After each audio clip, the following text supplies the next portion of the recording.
Tagal mag-plus. Video natin. Hindi ba to?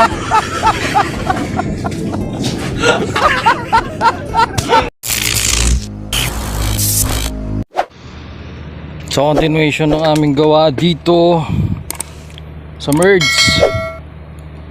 So ito na yung pipe namin, nakalabas na yung isang detress at dalawang 12 media. Tapos nag-add kami ng dalawang D1 para sa supply ng water pump. Kaya dalawa yan kasi dalawang water pump. So dito siya ilalagay, magkakaroon ng dalawang water pump. Then yung supply down nito doon kukunin sa mess hall, sa electrical room ng mess hall sa gitna. So that's why doon siya papunta, hindi siya dito sa electrical room ng merge. So ito na yung inabang namin kanina para sa fire pump yan. Then andito banda yung electrical room. So yun yung para sa power ng feeder at saka yung dalawang auxiliary dito. Tapos dito naman nagpapatag na sila ng lupa. Yan. So waiting kami rito para sa bakal. So yung interconnection ng CO namin inayos na namin kahapon. Tinap na namin doon papunta sa panel. Kasi pasok naman siya sa buhos. So inuna na namin yun. Then mag-add kami ng para sa water heater. Kasi nakalimutan namin may water heater pala dito. Kasi last time dyan sa merge sa kabilang building na yan, wala kaming abang ng water heater dyan. So walang water heater. So dito magkakaroon na siya ng water heater. So all goods na kami dito. Antayin na lang namin mabakalan to. Then mag layout kami ng para sa mga interconnection ng CO. Tapos mag-add kami ng water heater, switches, all goods. Tapos mayroon pa dong switch sa hallway na dalawa para dun sa canopy. So susunod na rin namin yun. So ngayon layout kami muna ng pipe para dito sa mga feeder line.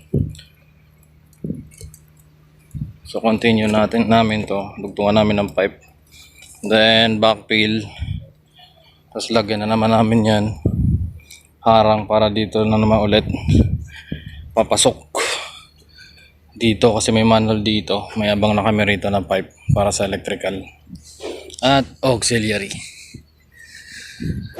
So para naman dito sa building na to nakapag-forma na sila ng para sa slab.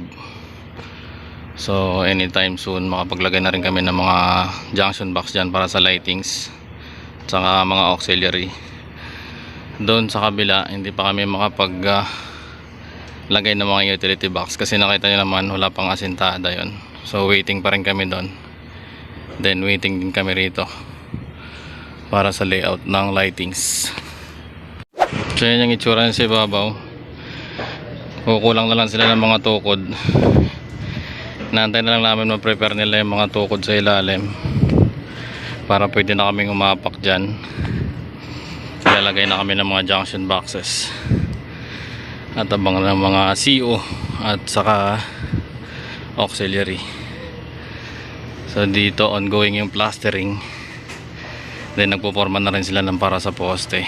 So after nyan siguro mag-aasintada na sila dyan. So waiting kami dyan, dito waiting. Doon sa merge waiting din kami ng bakal sa ground floor para mag-piping din. So itong dulo admin ang gumagawa niyan. So yung ginagawa namin ito lang, eto yan, tsaka yung merge.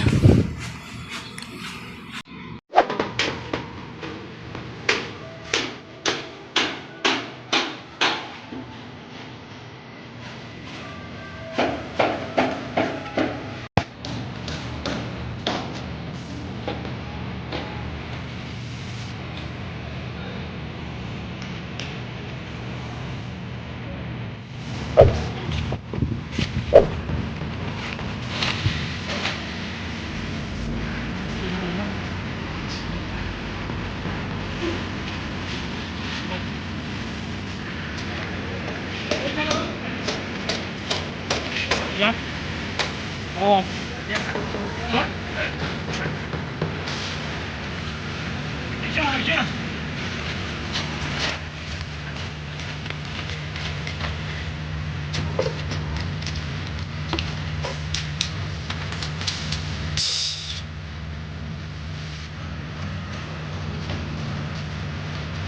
Konting bulaan. Ito.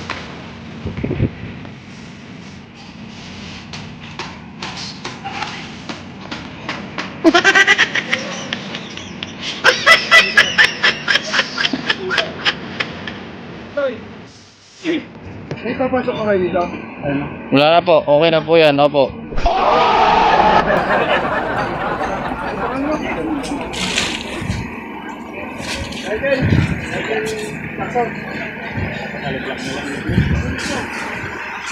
Ganyan lang oh. Nasaan yung pangarang?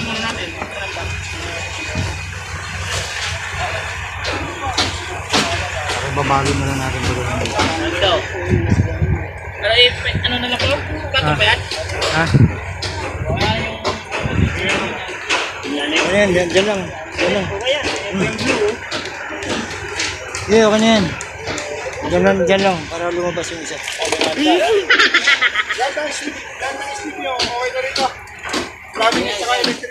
Electrical lang po sa amin, sir. Okay na yung electrical namin, sir. Hindi ko alam sa plumbing kung all goods na sila.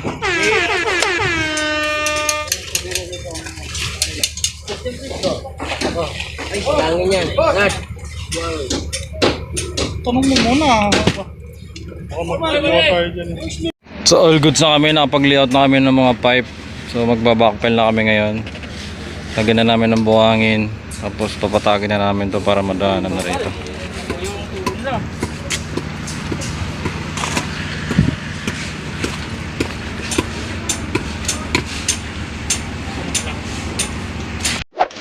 Mga dalawa.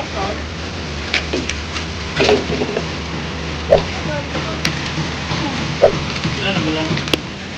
Tatlo lang. Balik.